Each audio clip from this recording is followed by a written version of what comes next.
I got to ask you about Telegram, the company. I got to meet some of the brilliant engineers that work there.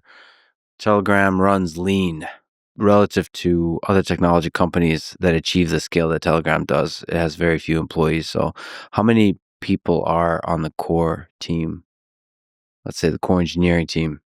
The core engineering team is about 40 people. This includes back-end, front-end, designers, system administrators. Can you speak to the philosophy behind running a company with so few employees? Well, what we realized really early is that quantity of employees doesn't translate to quality of the product they produce. In many cases, it's the opposite. If you have too many people, they have to coordinate their efforts, constantly communicate, and 90% of their time will be spent on coordinated the small pieces of work they're responsible for between each other. The other problem with having too many employees is that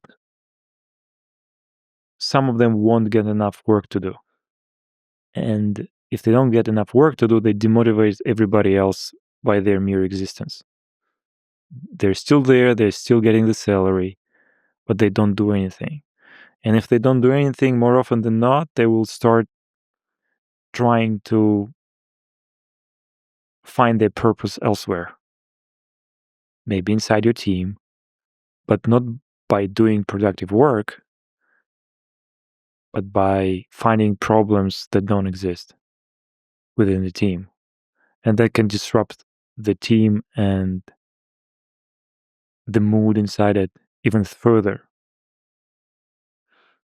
Also, when you intentionally don't allow some of your team members to hire more people to help them, they will be forced to automate things.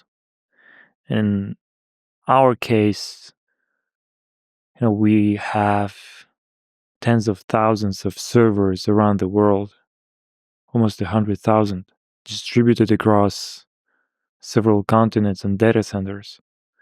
If you try to manage this system manually without automation, you will probably end up hiring thousands of people, tens of thousands of people. But if you rely on algorithms and the team is forced to put together algorithms in order to manage it, then it becomes much more scalable, much more efficient, and interestingly, much more reliable as well.